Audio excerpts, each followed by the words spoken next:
as we unlock the potential of gaming, transcending screens in order to weave a narrative of knowledge, learning, and athletic zeal.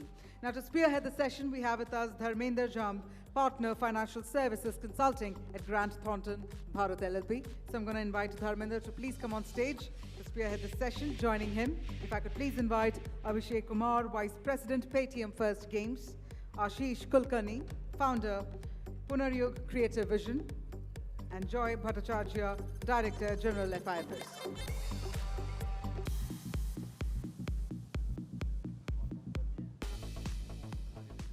Well, I have to admit one thing for sure is that I'm mighty excited about this topic, considering that we've seen how gaming can be a powerful tool in order to foster cultural awareness and also revolutionize education. So let's find out more. And with that, let me quickly hand it over to Dharmender Jhamb. Over to you, sir.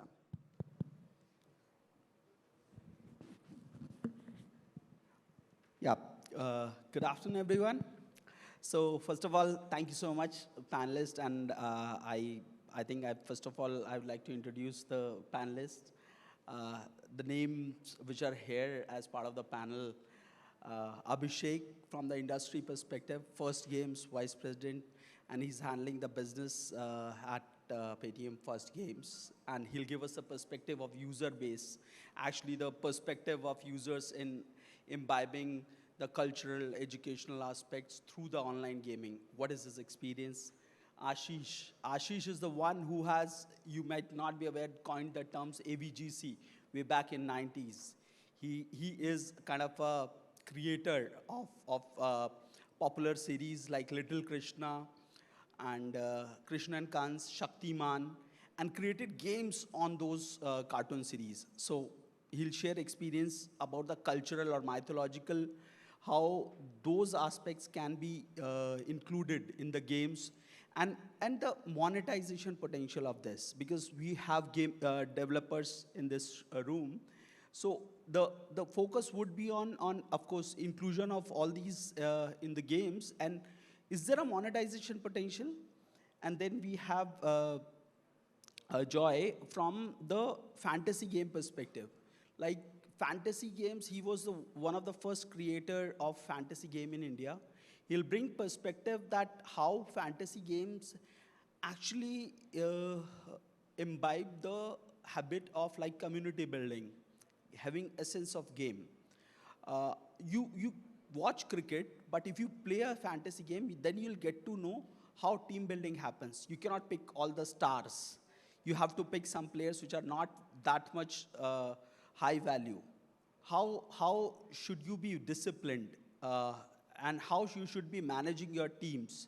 So all those aspects in terms of program management.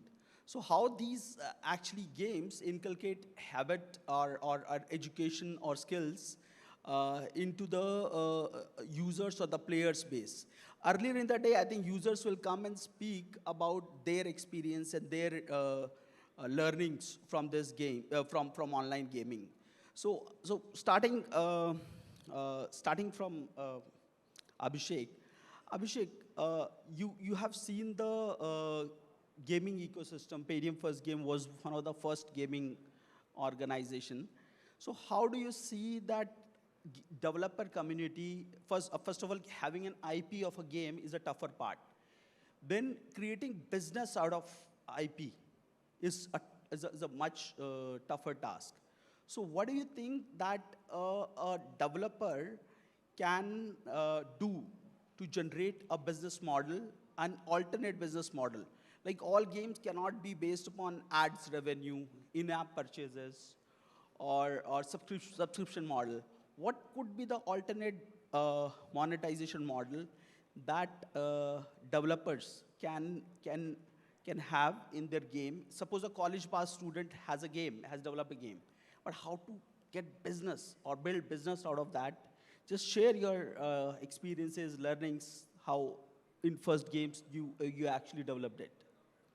So I would say, while we've always talked about the fact that, okay, when we talk about casual games, there is ads, there are, let's say, in-app currencies. And obviously, a lot of times, a lot of people have shared that, okay, in India, you do not have enough monetization options.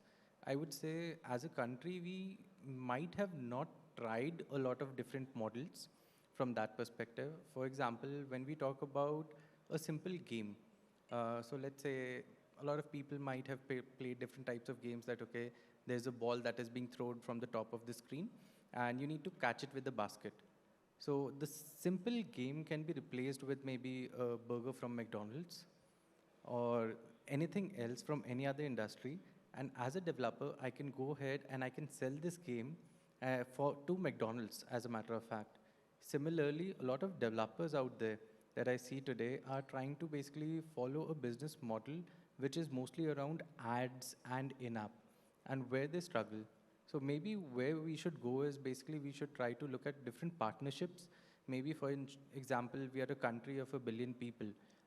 There's so much of population. There are different business models. There's insurance that is being sold. There's fintech.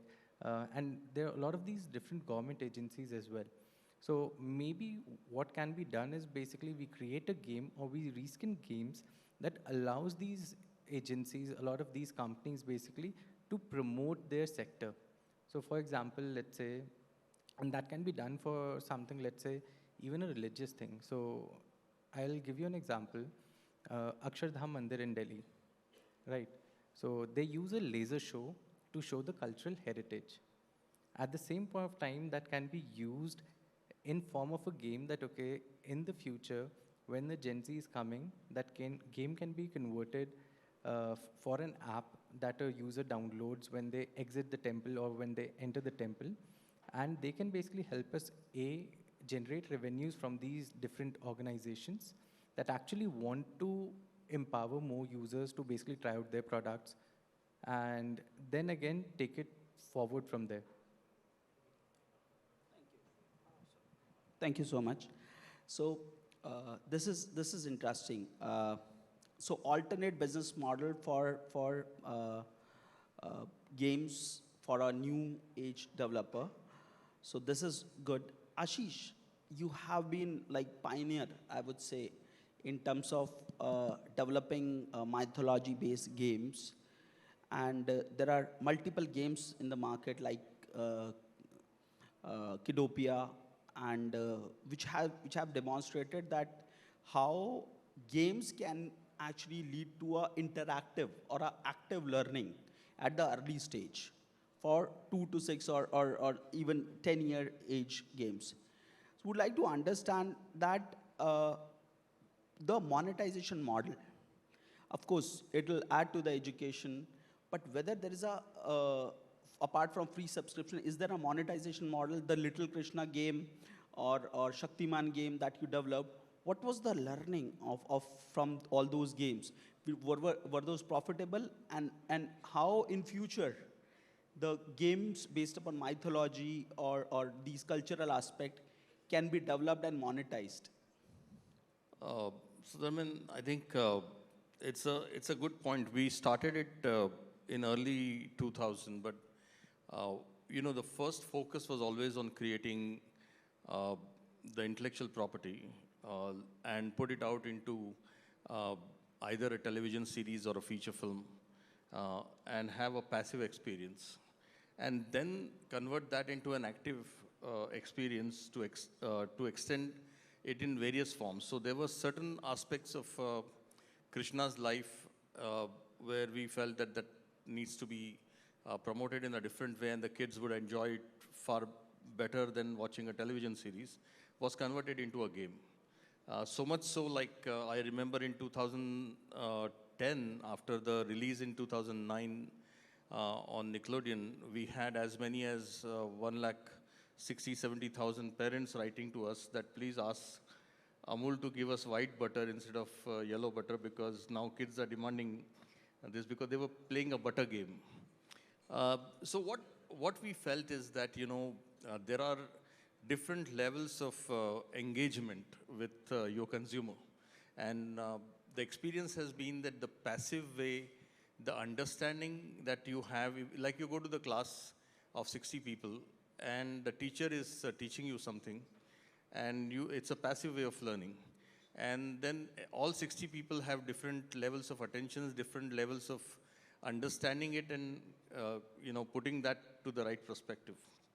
But no sooner you have been asked to do an exercise or play a game and then derive something out of it, your depth of understanding of a subject is always very different. And we first tried it with Toon Demi and Tutopia. Tutopia is completely Bengali. Yes. The monetization aspect, as you said, that, of course, subscription monetization was always, one part of it, but you have to spend a lot of dollar to get the right kind of subscription, and the retention becomes very, very difficult. And you need to really see that you are on the top of the whole thing, and they are very difficult businesses to sustain. And that's why one of the models was to go and convince a state government to have a state curriculum. And then, we worked with Media and Entertainment Skill Council, and we also started actually doing it with the CBSE board to any other boards. And now we're doing, with Media and Entertainment Skill Council is doing a whole lot of experiential gaming and learning for the defense sector. So that's where you take them, say, the naval officers. Yesterday was a Navy Day, and we are now creating certain content for them. We do it for the Army, we do it for the other parts of, the Army which builds bridges. So you do a footage and you take them through a simulation. Now they have to calculate. The game is very difficult, and the different troops have to calculate if this is the terrain that they want to go through, which has been captured by, the LiDAR scanner or the drone scanner. And if you have to go, 40 kilometers and build this bridge and then reach the border, how much material of the bridge and what parts of the bridge will you take? Now, this is a game given to different teams, and it is a virtual game, and they start building it. And I think the outcome of that was far better in terms of not only the analytical skills and the strategy skills which are required in fantasy and many other places, but here also the way the team works actually can pre-visualize is a very different perspective that gaming can bring in. So I think it's a setting of a contest, and that's when I do museum design, nowadays you have QR codes, and you actually build the whole gamification with the QR code using. We are also building a game which will be launched soon after Ayodhya, that people have to actually play a game and track the whole path of Sri Ram coming from Ayodhya to Lanka and the way back also. So like this, you actually can engage people of all ages. And one of the games, I would say that how do you monetize it? You take the idea to insurance company. And we took this idea to one of the insurance company whom I cannot name right now because we are under NDA with them. But at various levels, even at the student level, the retirement level, and the working professional levels, we have created different games for them. And as you go through your journey of that particular stage, the age profile that you are in, at different points you have been given different insurances packages. So you have an option of picking it up or not and dropping it, and where you land. And then you can see in the room if there are 40 people, all of them are playing the same game on their mobile phone, and then you can see the result on the screen. The people who picked up the insurance, where they land, and people who didn't pick the insurance, where they land. So I'm saying that, to drive a point and to see the level of what we say anubhuti in our language, but the level of deeper understanding, I think gaming and probably today's world, digital gaming and online gaming is the only answer to get people engaged into a meaningful outcome. Sure. Experiential learning, the insurance example that you gave, the many decisions that we take as part of our journey in life, in career, or for the family, if there is a simulation and how our decisions actually impact the journey in life. Such gaming experience. I must tell you, at this point in time, there are 148 museums been made in India. Yes. And in the next 5 years, India will be a very proud country that we were always going to France, UK, US, and all to see the museums. The level of museums that we are doing right now are par excellence. And it's not only that you've just gone and visited once, but you will be engaged with the museum and the culture and the subject only because of the online gaming as a tool. You will still be connected to what you have seen and how the living traditions of those communities, you will be able to experience and be a part of it. And I think that's the biggest giveaway of online gaming. Absolutely. So, interactive, experiential aspect of all these use cases that you mentioned, really essential. And how gaming is actually helping those experiential learning is a value add. I'll go to Joy. Joy, you are one of the first creator of fantasy game in India. And fantasy game, I think at the stage, that was not that popular, but now it is very much popular. In fantasy game, what are the aspects that you see that a user actually learns out of a fantasy game? Like we were having a discussion, would like to understand like deeper kind of a sense of the game and how the skills that get developed inherently that helps that player in his day-to-day life or in his education or in his skill or his job also. So how do you think that fantasy game is helping an individual? Hey, Dharmender, thanks so much. Interesting question, because let me tell you, the easiest way to answer the question is to take you back to where we started. So in 2001, there was no question of monetizing with real money or gaming of any top, because there wasn't, the internet was just not at the stage where that's possible.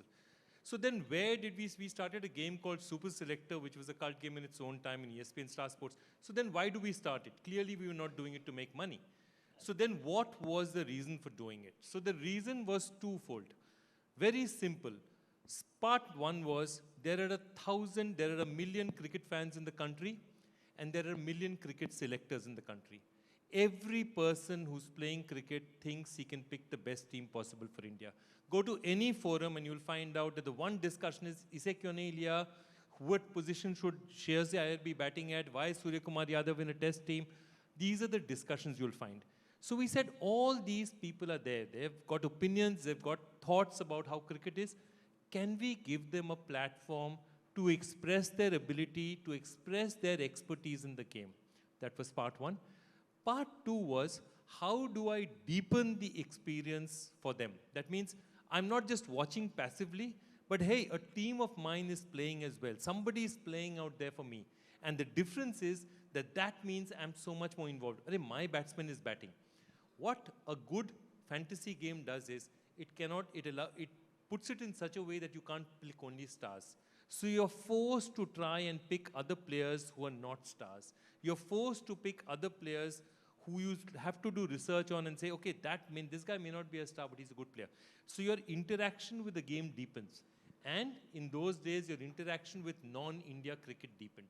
So what happens is that instead of becoming a passive fan, because television is essentially a passive experience, it's a one-way experience, I'm converting that passive fan into an active fan. Suddenly he's become from a one-way person, I am watching what is happening on screen, to a two-way person. I have made a team and look at how well my players are doing.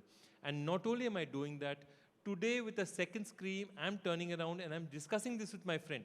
So I'm watching the game, I'm discussing with my friend, I told you, you should have taken Shreyas Iyer in your team, or you should have started with Arshdeep Singh. So you're discussing with your friends, you're discussing in your community, your association with not just your game, your association with your friends is also deepening, because today a lot of your associations are virtual.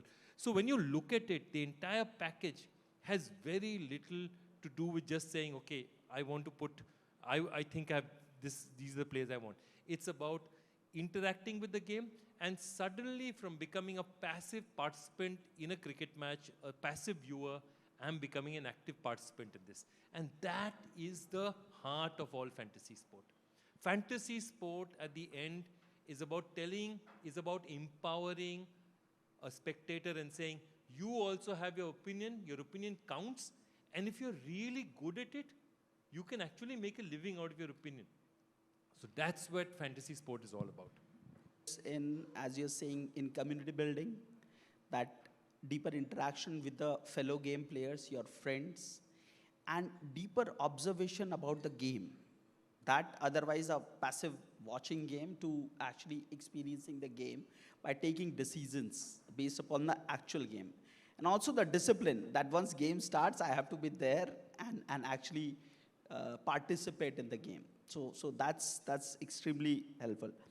Now, coming back to Abhishek.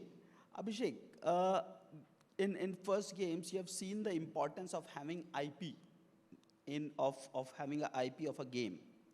So gaming user base is phenomenally increasing in India. How do you think the IP or gaming IP belonging to the country, that has not, as my understanding, is not grown as that fast. So what do you think that the gaming IP with the developer base can be increased, or the adoption of or having IP or patents for a game can be increased in future in coming years? Thank you for the question. So in terms of IPs, let's say, as a country, if you see, we are a country of different cultures. We are a country that has a very extensive past, which is very beautiful. However, let's say, when we talk about gaming, while we have been building a lot of self-IPs, let's say, as a country, we have been pretty much, I would say, reliant on the IPs that the West has brought in. Over the last few years, I would say this has started to change. However, if you look at it, the number of gods, the number of religions, the number of kind of people that there are in this country, the history, the past. So if you look at all of these are all IPs in itself. These are all some very vibrant, some very beautiful stories that can be told to the next generations as well. So these IPs actually are abundantly available.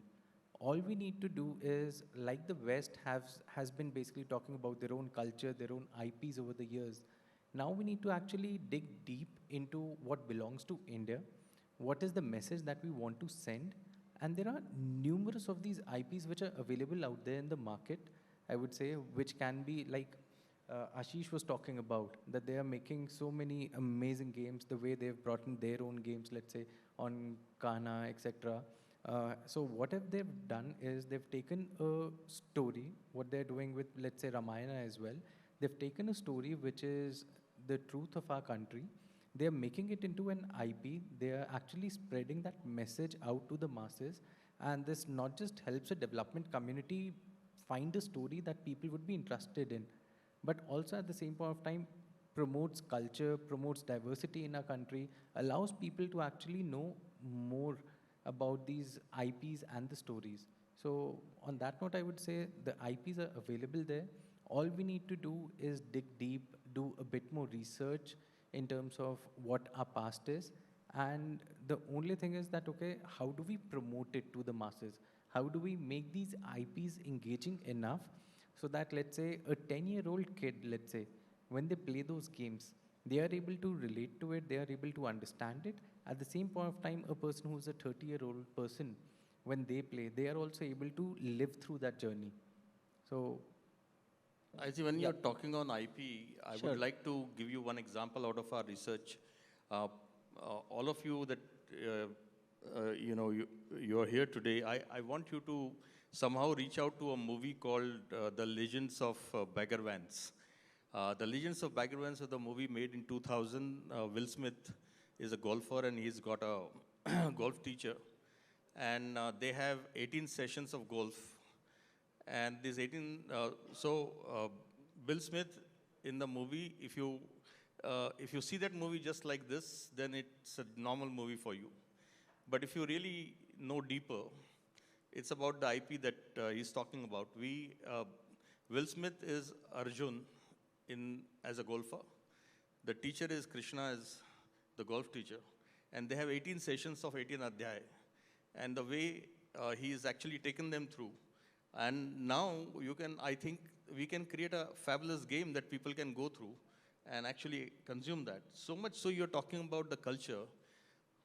We are developing a game with a very big temple association and who are promoting two aspects. One is Sattvic food and one is the millets. There was a millet festival. Yes, yes. So the game that has been developed with a restaurant called Satvam in Bangalore is to promote people to create or cook Sattvic food and become Sattvic chefs. So the game goes like this, that you download an app, the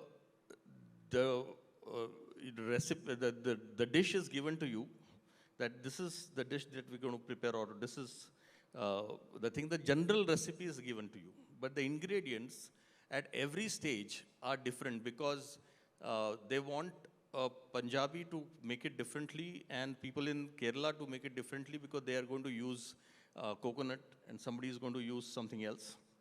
And internationally, they play the same game at the same time, and the chef is always on the call, on the screen. So they are using a software called Two Gathering where you can watch and do the things at the same time. At the end of the game of that 1 hour, like a master chef, you are still on the app playing the game and making a physical dish. All your dishes will come out differently. So I think, the way you use it for education also is a very unique and creative way of using it. Now the school education, we tried it into the preschool, but we need to make an effort to try it into the higher education in a very different way. Not just digitizing the content from books to the digital format, but to make a sense of that and have a learning outcome as an objective to build a game. The kids will understand things way differently. Sure. So, Ashish, just one curiosity from my side. Like, you had created these games out of mythological characters, or actually, so how this IP journey of yours has been? The developer community who has been here, how you created IP of the mythological characters, or implemented it, which can be. There are several lawyers that I met today, and I work with IP lawyers a lot. See, I don't call it mythology, I call it Indian heritage, because we are not the ones who are following myth.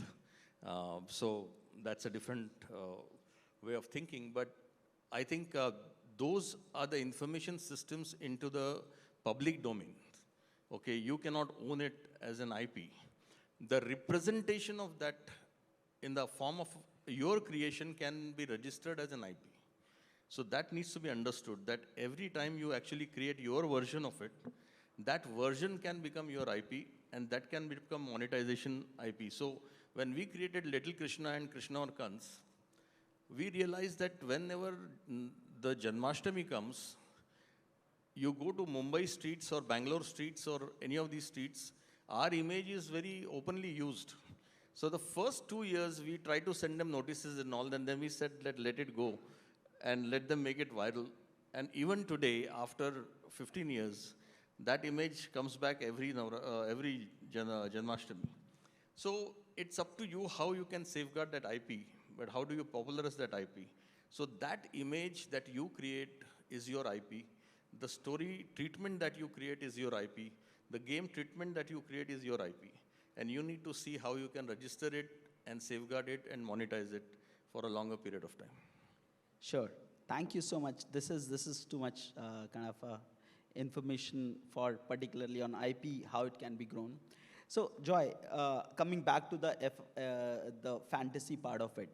Now, in country, I think national or new education policy which is being implemented 2020, and I think 2 years it has been implemented. So there is a focus on curriculum involving the experiential learning and having skill-based courses. Also, as part of, like, CBSE launched 17 skill-based courses. So on this, just how gaming as an overall can contribute to the new education policy implementation. Some examples, some area where you think that the online gaming industry can contribute in the new educational curriculum, which is a present focus of the government. Very interesting you mentioned that, because what is happening with a lot of players, and especially we've been seeing this journey a lot.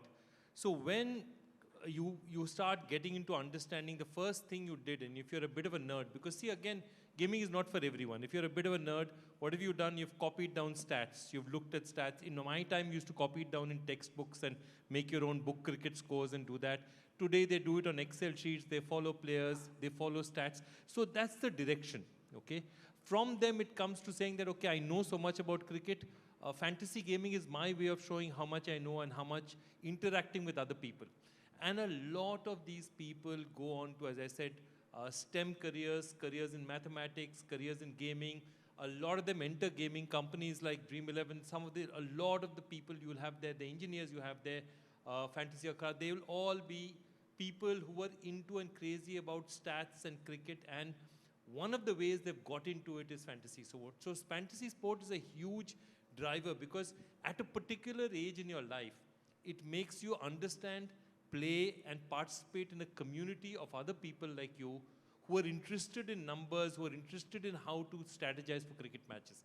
And in fact, it's a very interesting thing that if you look at the IPL auction, and I've been a part of the IPL auction for 7 years, many of the people out there are fantasy gamers, because understanding how to pick a team essentially is a matter of allocating resources and finding out the best use of those resources. So fantasy gaming is a very essential part of that journey, and it's fascinating how many of the people, it's very interesting, just outside, I was speaking to somebody and the gentleman came up and he said, I won Super Select in 2002, Mr. Jayaprakash, so it was wonderful to meet him.